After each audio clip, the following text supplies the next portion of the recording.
talk about the macroeconomy. Is important for all you as future managers to not only understand the production and production function and the cost and technology and all that, but also you need to understand the role of macroeconomic issues that affects your everyday decisions, decisions of the Federal Reserve Bank in terms of interest rates, the decisions of federal and state governments in terms of running budget deficits or surplus.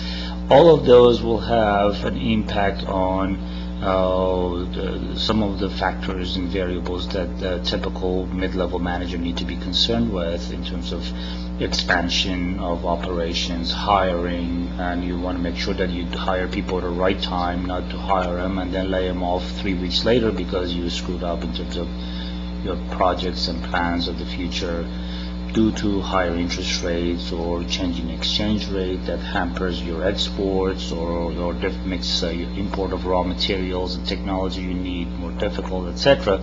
So to understand that is a healthy part of your education.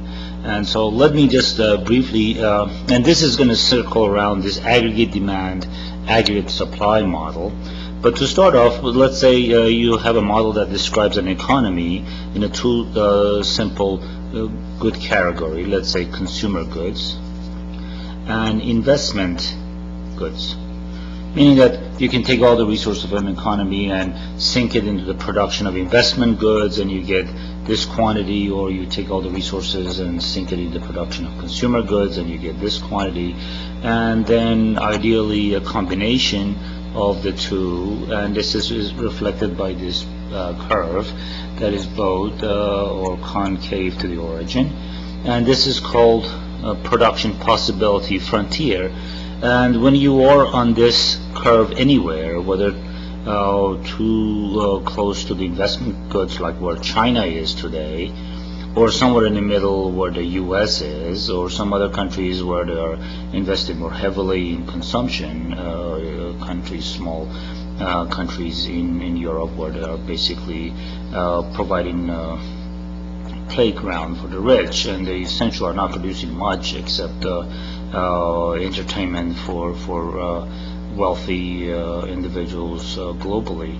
So there may be somewhere, Monaco for instance would be an example, but that essentially reflects different choices a country makes. If you're inside of your potential, then you're running unemployment. And the object of any economic management approach is to push you toward your potential output. This is your potential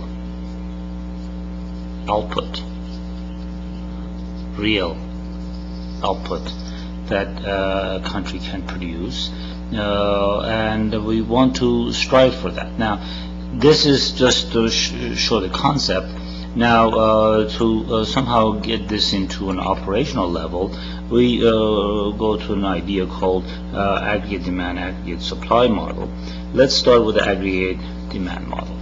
And essentially, if you look at an economy here, on the horizontal axis we measure real gross domestic product and associated employment level. This is like a level of economic activities. Of course, there are times that they could produce more without hiring people, but eventually if you are to expand production of real goods and services, you have to hire more people to do it.